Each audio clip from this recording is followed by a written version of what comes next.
Number 5! Tyranny News Network and Swansong place all their faith in search index timestamps, and they're both wrong. Tyranny News Network and Swansong both place an unreasonable amount of faith in search engine caches to display accurate dates for the pages they index, and they're both wrong. They're both wrong because neither one of them are willing to see past the conclusions they want to the ones that actually make sense and are supported by other evidence.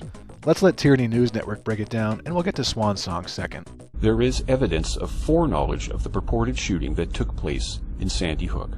Plain and simple, web pages with details of the event were put online before the event took place. And the websites where these pages appeared were the official websites of well-known organizations. TNN then goes into what I think is an agonizingly drawn-out explanation of how search engines work, so I'm not going to include all of it. Here's just the relevant bit. How do web pages get into the results shown by Google? Before a web page can be presented as a search result, Google must first become aware of the page and index it. Then, all the various features of the page and its content can be analyzed so it can be included in search results when appropriate. So, Google indexes web pages on their own servers. When you Google something, Google is searching that index. These index pages can also function as a snapshot of how the page looked when Google last saved it. Sort of. In fact, that's where TNN goes off the rails. Now let's look at some real-life examples to see if we can definitively determine if there was foreknowledge.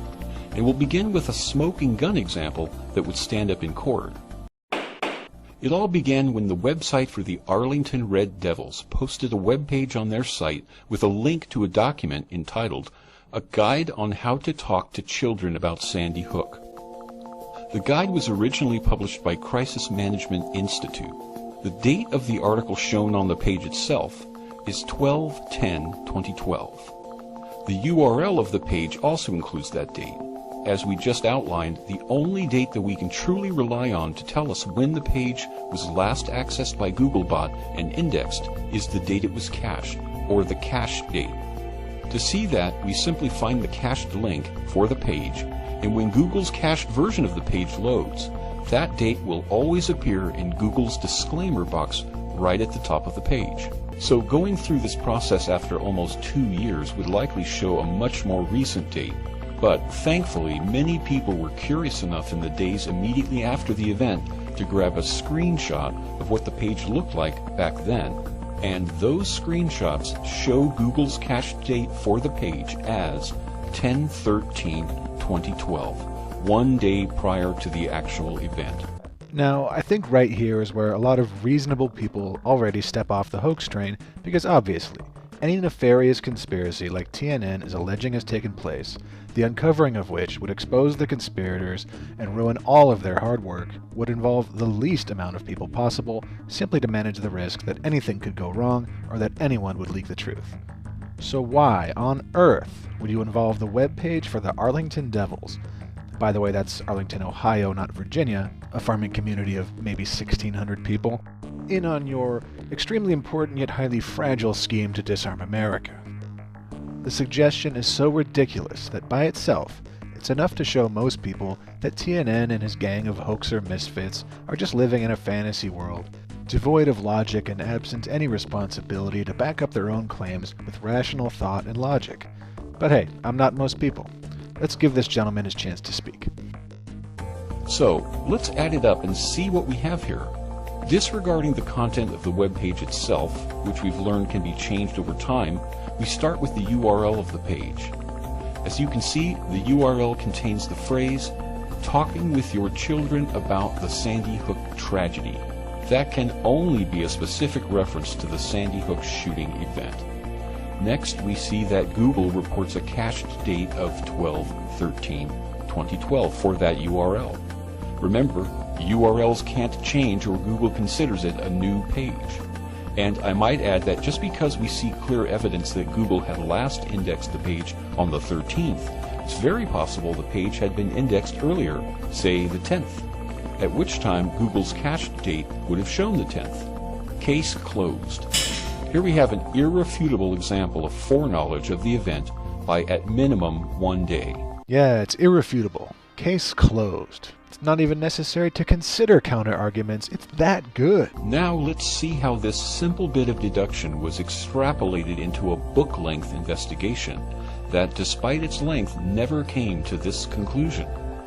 A fairly popular alternative news site, Fellowship of the Minds, ran an article back on January 13th of 2013, reporting that this same webpage appeared to have been online 4 days before the Sandy Hook event.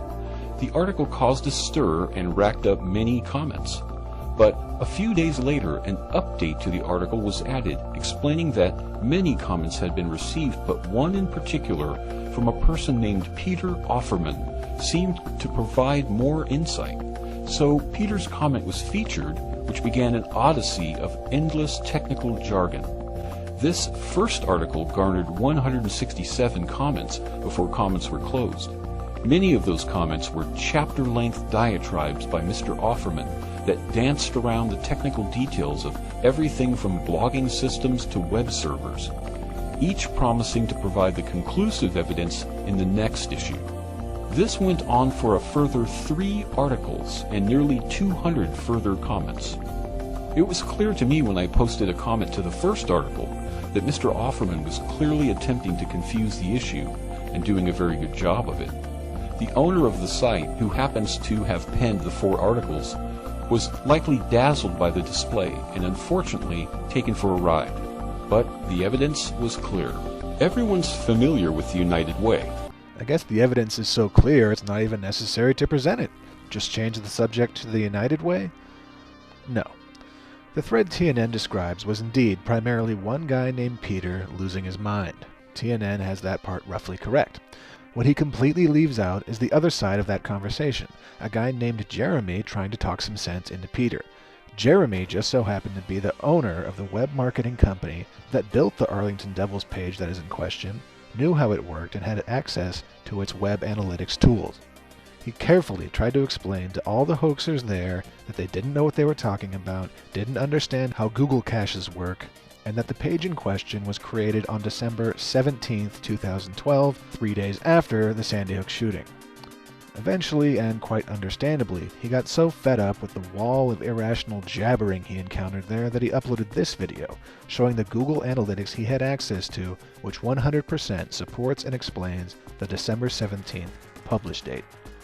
For brevity's sake, I'm going to edit it a little bit, but there will be a link included in the comments to watch the whole thing, which I encourage you to do. Okay folks, hello. This is Jeremy from Spire Advertising. I own the small web design and marketing shop that created the website, and we developed the CMS called Spire CMS for Arlington local schools. There's a theory on a blog that somehow a news item about Sandy Hook shootings was posted before the school shootings. I've already explained in a comment on the blog that users of Spire CMS can choose the date that they want to publish the post, and that the school, I guess they were experiencing some sort of a glitch that caused them to frequently backdate news items to make posts show up on their homepage. But anyway, the purpose of this video is to show a live look at the Google Analytics account for Arlington local schools, which I think makes it pretty clear to me that this post didn't exist until well after the tragedy in Connecticut. So first of all, let me go into Google Analytics. I'm going to take a look at the parent students page of the site, which is a site that routinely has traffic, to prove that it was in fact reporting data all the way through December. So you'll notice that there are not zeros. I didn't want somebody to accuse us of not having a Google Analytics account running in the first part of December, the time in question. But you'll notice Friday, December 7th, there's page views on here. The following week, the day of the shooting, this is all being tracked for this page on the site. Okay, now let's look at the page that everybody's been talking about. And so note, we're still on Arlington local schools. The date range December 1st through January 1st, and the page is talking with your child, and of course that date in the permalink that has everybody concerned. So let's hover over some dates. If we go back, you'll see that these appear to be zeros, and I'll just hover over it to be sure. December 8th, I don't know why the numbers aren't popping up, but there's December 9th is 0, December 10th is 0, there's December 11th is 0, the 12th is 0, the 13th is 0, 14th, 15th, those are all zeros. Same thing with the 16th. Now, Monday, which is, I presume, when the post was actually written, December 17th, we have 14 page views. And this also lines up with what you guys were seeing in the Google indexes, that it didn't show up in Google's index until December 18th. And that's normally what we see with news posts, is that they show up within 24 hours. So you can debate that if you like, but I'm hoping that for most of you reading this or watching this video, just taking a look at this analytics and seeing no traffic until December 17th should put this to rest. Yeah, sorry, Jeremy. Putting things to rest is not really their strong suit, but how could you have known that then? And I guess he picked up on that because after already squashing the conspiracy theory and seeing that people on that forum still insisted on believing fiction, he came back with even more evidence. Arlington schools said that they had a glitch on their site which required them to predate news items. Another user showed that they'd been doing this for months, and the school went in on Monday, December 17th, after the shooting, and they added this news item. Now, because of their habit with the glitch, they predated the news item for December 10th without thinking about how that came before the shooting. So the URL showed December 10th because that's the date they chose. And you guys were able to continue to load it for December 10th even after they had changed the date. But it wasn't the date that they published it. Google indexes these posts that they put in based on the date that we send them, not based on the date that it was posted. So Arlington was first indexed by Google for December 10th, and then in January, when the school changed the date to December 13th, Google later crawled it and changed their date to December 13th.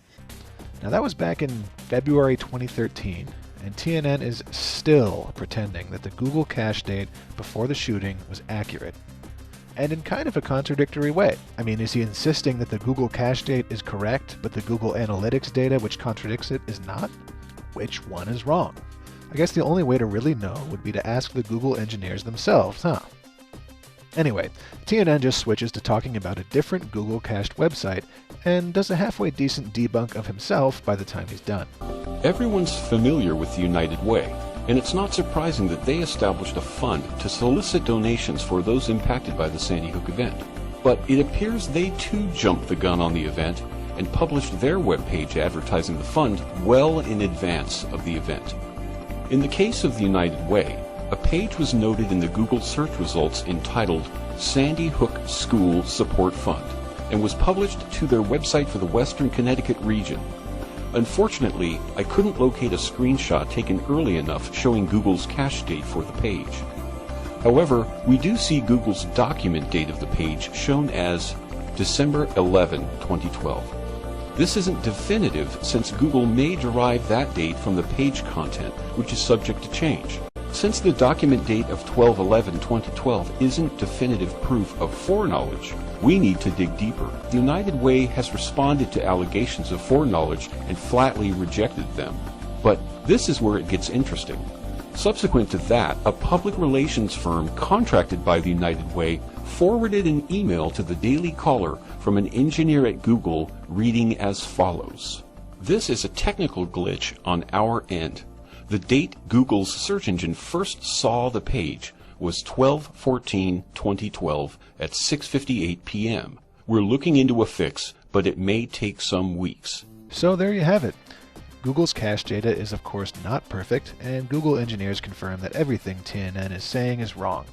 Which is pretty unsurprising when you think about it, given that the analytics from Google contradict the cache timestamp, and Google Analytics is the product that's part of their enterprise platform, including a guaranteed level of data integrity to the business customers that actually pay money to Google for it, whereas Google doesn't make a dime off of providing cache timestamps to hoaxers. No matter how confident he is in thinking that this whole Arlington Devils thing would amount to a smoking gun example that would stand up in court, I think TNN would have a tough time presenting a case that would stand up in a court of law, since he's arguing against the creators of both websites in question and the engineers who build the search engine he's using to produce a timestamp for them, and all of them unanimously say that TNN is full of crap.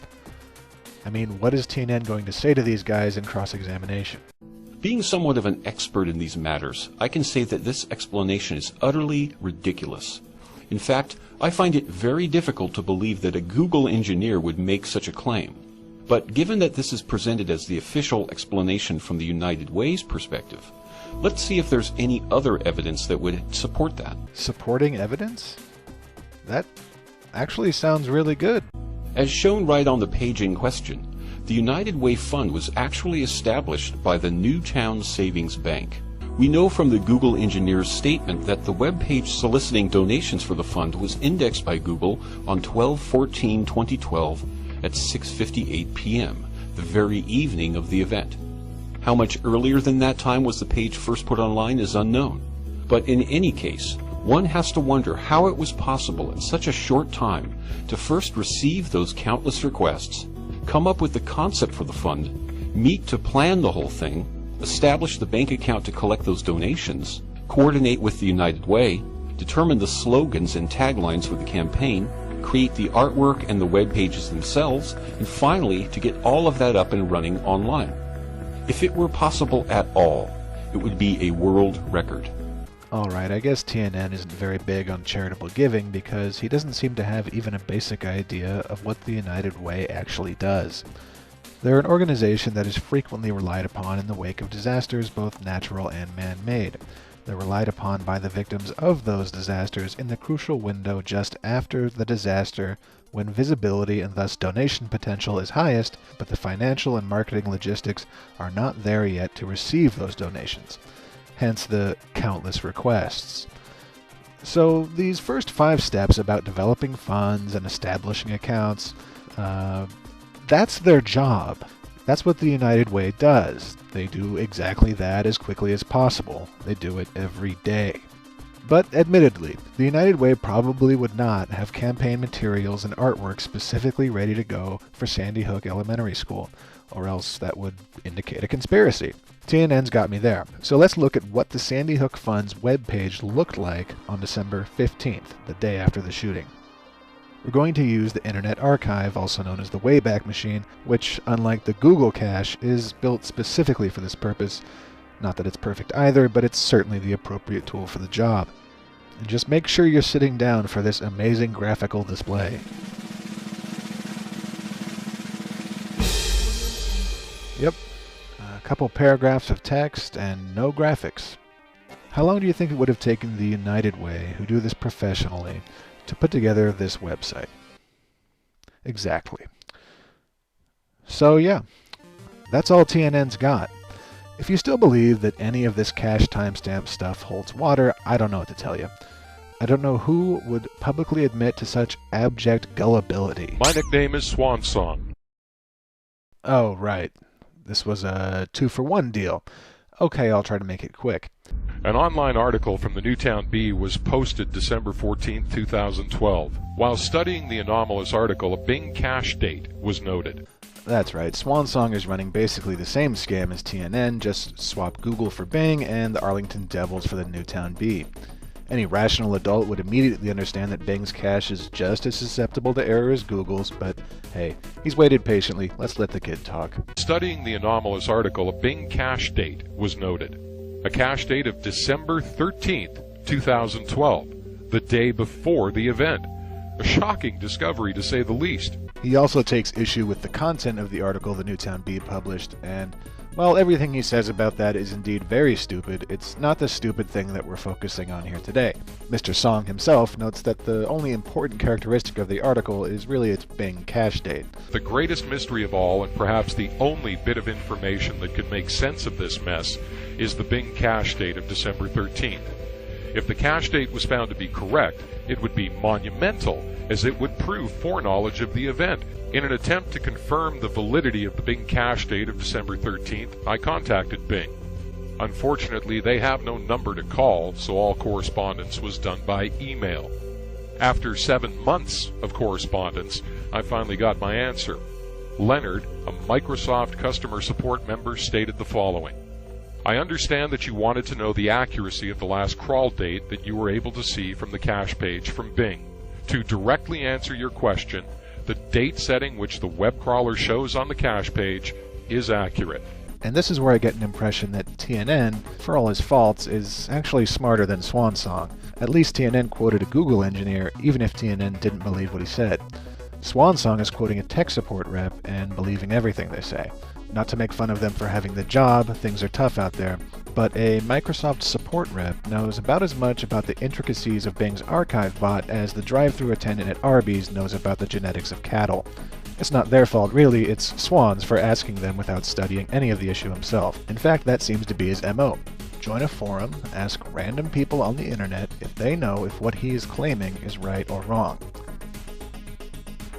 And keep asking until he hears the answer he wants. If they don't play along, they're probably part of the conspiracy. Until someone comes around and tells him what he wants to hear, he just has to spin his wheels and wait. If he can't find validation, just go to a different forum and then stubbornly refuse to be specific about what cached page he's inquiring about. Even though his premise is the same, his prior claim that he was certainly not speaking of a court of law has changed to, this information could hold up in court.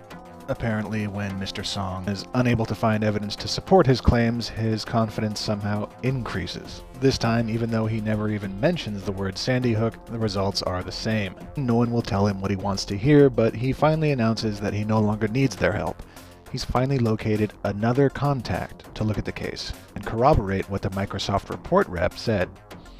Not satisfied with one response, I went for a second opinion. This time I got Mark. Thank you for getting back to us. The server cache time is accurate since it is being updated once our crawler visits a certain page. For example, our crawler visits a page today, June 3rd, 2013. The date reflected on its cache page will be June 3rd, 2013. The date will change after our web crawler visits the page again. Yes, the second contact that Mr. Song had located to confirm his assumptions was in fact just another Microsoft support rep. I guess that's one way to make an unreliable source reliable. Multiply them. Considering these cache dates are correct, which they most certainly are, this is Microsoft we're talking about after all. This brings up many questions. Yeah, this is Microsoft we're talking about. You know, the corporation whose name since day one has been synonymous with error-free computing and... Oh, come on. Again? Oh, Control, Alt, Delete. Are we back now? God, I had to use the recovery disk. What was I saying? The final icing on the cake came when I found an article entitled Superintendent Reports on State of Schools. This article from the Newtown Bee focused on an event that occurred on December 10th, and it was also cached on December 13th, clearly making this cache date accurate. And if that cache date is accurate, then, as they say, that's where the rubber hits the road. The icing on the cake is apparently his establishing that one Newtown Bee article's Bing cache date was accurate, therefore they all must be. Well, that sounds like a pretty powerful tool. Let's take it for a spin. Here's ESPN and Bing's indexed version of it from December 15th, 2014. But, oh my god, what is this? The score shown here is for a basketball game between Cleveland State and the University of Virginia. That game didn't even take place until 7 p.m. 3 days later. But Bing shows that ESPN already knew the score on this cache date of the 15th. Oh my god, ESPN is faking college basketball. There's no proof that the NCAA even exists. What about this cache date? This is from 2009. I was reading about my favorite MLB pitcher from back in the day, and oh my god, how could it have cached on the 2nd and published on the 3rd?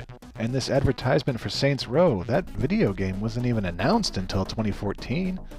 And this link down at the bottom, talking about Marshawn Lynch's media appearance, that happened like 4 days ago. Yet this is a snapshot of how the page appeared on June 2nd, 2009. Wow. Talk about foreknowledge. But that's just ESPN.